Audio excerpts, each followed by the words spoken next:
The most genetically gifted body builder Sergio लीवा। The myth के नाम से भी जाने गए सर्जियो लीवा वो बॉडी बिल्डर थे जिन्होंने आर्नोल्ड जैसे बॉडी बिल्डर को जीतने नहीं दिया था। 60s के टाइम पे ऐसी फिजिक लेकर आए सर्जियो लीवा की आज के बॉडी बिल्डर्स को मात दे दें। अगर वो आज के टाइम पे होते या आज के बॉडी बिल्डर्स के साथ उनको कंपेयर करें तो बहुत चीज़ों में आगे निकल जाएंगे। गॉड गिफ्टेड गाय थे वो, गॉड गिफ्टेड उनकी फिजिक थी। Muscle fullness, wide shoulders, small waist और बेस्ट पोजिंग उस टाइम की। लॉन्ग मसल बेलीज की अगर हम बात करें तो वो सर्जियो लीवा में थी। तो उन्हीं की पूरी लाइफ पे आज बात करेंगे। स्टार्टिंग करते हैं उनके बर्थ से। तो सर्जियो लीवा का जन्म होता है 4 जुलाई 1941 को क्यूबा में। हाइट थी उनकी करीब 5.10 इंच। बचपन इनका नॉर्मल बच्चों जैसा ही था। लोअर मिडिल क्लास फैमिली से थे। इनके फादर एक किसान मजदूर थे, गन्ने के खेतों में काम किया करते थे। जब सर्जियो 12 साल के हुए तो अपने फादर के साथ ही काम करने लगे। वहीं खेतों में 2-3 साल काम किया। तो उसके बाद जब 16 साल के हुए सर्जियो तो उनके फादर ने उनसे बोला कि ये काम मत करो, तुम ये काम छोड़ो, आर्मी में चले जाओ। तो फिर अपने फादर की बात मान के वो आर्मी में ज्वाइनिंग के लिए चले जाते हैं। कुछ टाइम वहाँ आर्मी में रहते हैं। वहाँ काम करने के बाद वापस आ जाते हैं। तो किसी वजह से वापस आ गए। तो वापस आते हैं तो फिर फ्री थे, कोई काम धंधा तो था नहीं, इधर उधर चले जाया करते थे टाइम पास के लिए। तो वैसे ही एक दिन बीच के किनारे पे वो घूम रहे थे। वहाँ उनको एक व्यक्ति मिला जो फिटनेस एंथुसियास्ट था। उससे बातें बातें हुई उनकी। तो उस व्यक्ति ने फिर सर्जियो को बताया कि मैं पास में ही एक वेट लिफ्टिंग क्लब है, वहाँ जाता हूँ, तो तुम भी आ जाना शाम को। तो उनकी बात मानकर फिर शाम को वो चले जाते हैं। वहाँ जाकर जो भी एक्सरसाइज थी, वेट लिफ्टिंग वगैरह उस टाइम पे हुआ करती थी, वो स्टार्ट की। और लगभग 6 महीने उन्होंने काफ़ी अच्छी एक्सरसाइज करी। और 6 महीने के अंदर ही वो काफ़ी अच्छा वेट उठाने लगे थे। स्ट्रेंथ काफ़ी अच्छी थी सर्जियो की। तो शुरुआत से ही काफ़ी बढ़िया परफॉर्म करने लगे। यहीं से फिर बॉडी बिल्डिंग की जर्नी शुरू हो जाती है सर्जियो की। आगे आता 1962 में, जब पहली बार वो सिलेक्ट होते हैं किसी कंपटीशन के लिए। वेट लिफ्टिंग का कंपटीशन होता है। स्टार्टिंग के दिनों में वो वेट लिफ्टिंग करते थे, बॉडी बिल्डिंग में 2-3 साल बाद आए थे। तो 1962 में पहला फिर वो कॉम्पिटिशन्स खेलते हैं यूएस में। 1962 के टाइम की बात है ये, जब वहाँ वॉर वगैरह चल रही थी। क्योंकि क्यूबा एक बहुत छोटा सा एक आइलैंड ही है, तो और यूएसए वहाँ से पास में ही है। तो वहाँ क्यूबा से फिर वो वहाँ चले जाते हैं यूएस में, अपनी कंट्री रिप्रेजेंट करते हैं यूएसए जाके। और जैसे मैंने बताया कि उस टाइम पे वॉर वगैरह चल रही थी उस कंट्री में। 60-70s के टाइम की बात है ये। क्यूबा में वॉर, पॉलिटिक्स वॉर थी। तब क्यूबा में यूएसए जाना इतना मुश्किल नहीं था। बहुत से लोग तब क्यूबा से यूएसए माइग्रेट हुए थे। तो सर्जियो लीवा भी उनमें से एक ही थे जो यूएसए चले गए फिर। और वहाँ जाके उन्होंने बॉडी बिल्डिंग वगैरह अपनी कंटिन्यू रखी। और दूसरा साथ साथ कमाने के लिए वो लोकल वहीं काम करने लगे। एक स्टील मिल था, वहाँ काम करने लगे। बाद में टीवी रिपेयर का काम भी किया।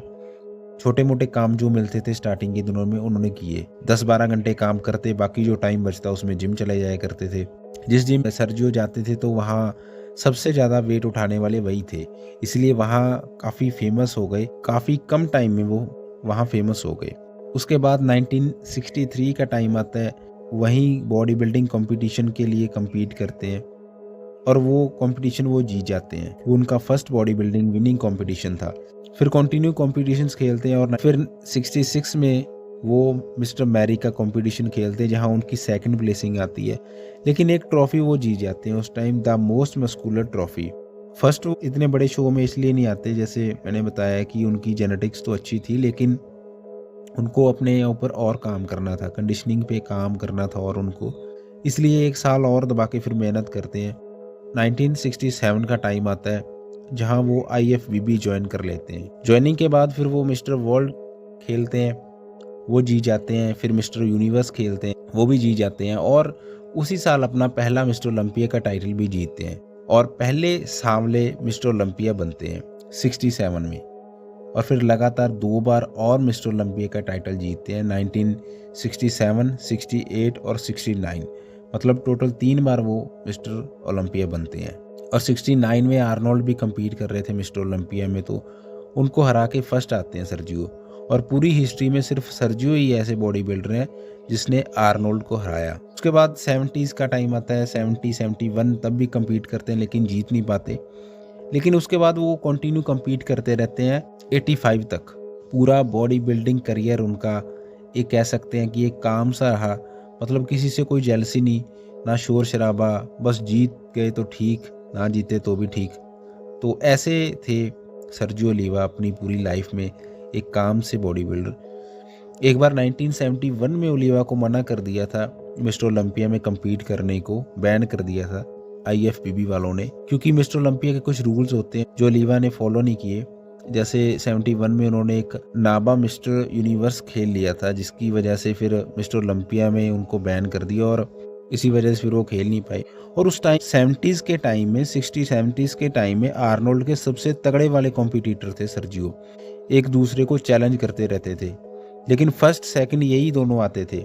जितने भी 3-4 साल खेले मिस्टर ओलंपिया, तो ऐसे कभी कोई फर्स्ट कभी सेकंड, 70 से 75 तक तो आर्नोल्ड ही फिर विनर रहते हैं। लेकिन यहाँ ज़्यादा मैं बोलूँगा नहीं आर्नोल्ड के बारे में, क्योंकि बहुत सी वीडियो में मैंने आर्नोल्ड के बारे में बात कर रखी है, क्योंकि जो बात है उनकी, वो कैसे इंसान थे, कैसे पॉलिटिक्स चली मिस्टर ओलंपिया में। ठीक है, जो भी विनर बना, लेकिन हम जैसे इतना हवा बनाते हैं ना कि आर्नोल्ड आर्नोल्ड, ठीक है उनकी चेस्ट बढ़िया थी, फिजिक बढ़िया थी कुछ टाइम के लिए। कहने का मतलब है कि मैंने टॉप के बॉडी बिल्डर्स, जो लेजेंडरी बॉडी बिल्डर्स हैं, उनके मुंह से आर्नोल्ड की तारीफ कभी नहीं सुनी। उनकी सर्जियो लीवा, ली हैनी जैसे बॉडी बिल्डर्स की तारीफ ज़्यादा सुनी है मैंने। चलो जो भी है, टॉपिक पे वापस आते हैं। तो 1972 के मिस्टर ओलंपिया के बाद सर्जियो छोड़ देते हैं मिस्टर ओलंपिया में कम्पीट करना और वहाँ से चले जाते हैं, फिर शिफ्ट हो जाते हैं BBG world body building guild federation में चले जाते हैं, वहाँ कम्पीट करने लग जाते हैं। जो लास्ट वो खेलते हैं 72 का मिस्टर ओलंपिया, उसमें वो सेकंड आते हैं, लेकिन उसके बाद वो कभी मिस्टर ओलंपिया में कम्पीट नहीं करते, शिफ्ट हो जाते हैं वो दूसरी फेडरेशन में। तो फिर वहाँ से खेलने लग जाते हैं और फिर जैसे मानो कि बारिश कर देते हैं फर्स्ट आने की। 1973 से लेकर 1984 तक जितने भी कॉम्पिटिशन्स खेले, चाहे मिस्टर इंटरनेशनल, चाहे मिड स्टेट चैंपियनशिप, मतलब सब में फर्स्ट रहते हैं सर्जियो। लेकिन 1985 में एक बार फिर मिस्टर ओलंपिया कम्पीट करते हैं, जहां 8th पोजीशन आती है उनकी, और 85 के बाद कम्पीट करना बंद कर देते हैं, रिटायरमेंट ले लेते हैं बॉडी बिल्डिंग से। और 1976 में ज्वाइनिंग कर लेते हैं पुलिस में, जॉब और बॉडी बिल्डिंग एक साथ कर रहे होते हैं उसके बाद। और 2003 तक वो चिकागो पुलिस में रहे। और जैसे मैंने बताया था कि 85 में सर्जियो ने रिटायरमेंट ले ली थी। रिटायरमेंट भी इसलिए कह सकते हैं क्योंकि 86 में उनकी वाइफ अर्ली गैरेट ने उन पे शूट कर दिया था, 5 गोलियां लगी थी उनको। घर पे ही अपनी वाइफ के साथ किसी बात को लेकर झगड़ा हो जाता है, तो इंसिडेंट ये काफ़ी बड़ा होता है, लेकिन वो बच जाते हैं। और उससे पहले 84 में उनका एक बच्चा भी हुआ था, सर्जियो ओलिवा जूनियर नाम रखा था उसका, जो प्रोफेशनल बॉडी बिल्डर हैं आज भी और अपने फादर के फुटस्टेप्स पर चल रहे हैं। तो Sergio Oliva one of the उन बॉडी बिल्डर्स में सबसे ऊपर आते हैं जिसको हम कह सकते हैं कि the most genetically gifted body builder ever.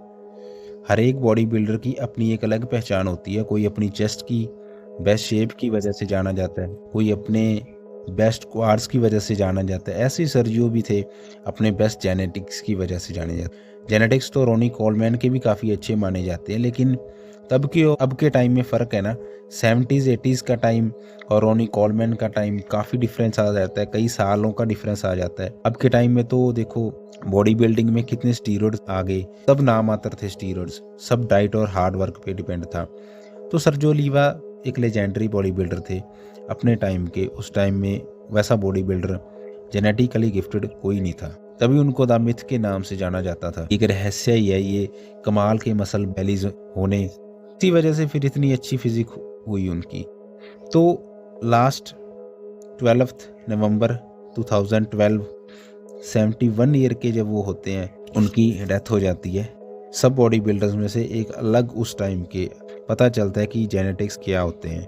चाहे मिस्टर ओलंपिया 3 बार ही बने, ओलंपिया सब कुछ नहीं होता। मैं तो कहूँगा यार मिस्टर ओलंपिया डिसाइड नहीं करेगा कि किसकी बॉडी सबसे बढ़िया थी या होती है, क्योंकि जब से मैं ये देख रहा हूँ कि पॉलिटिक्स होती है मिस्टर ओलंपिया में, बहुत से ऐसे बॉडी बिल्डर हैं जिनको एक अच्छा मुकाम मिलना चाहिए था, लेकिन वो मिल नहीं पाया इनकी पॉलिटिक्स की वजह से। तो ठीक है, जिसको सही पता है उनकी नज़र में वो लेजेंड थे, चाहे वो कम मिस्टर ओलंपिया बने चाहे ज़्यादा बार बने। सर्जियो लीवा, ली हैनी, रॉनी कॉलमैन, ये सब लेजेंडरी बॉडी बिल्डर्स हैं। तो ठीक है, फिर मिलते हैं फिर नेक्स्ट वीडियो में। तब तक stay tune, stay fit. Thank you.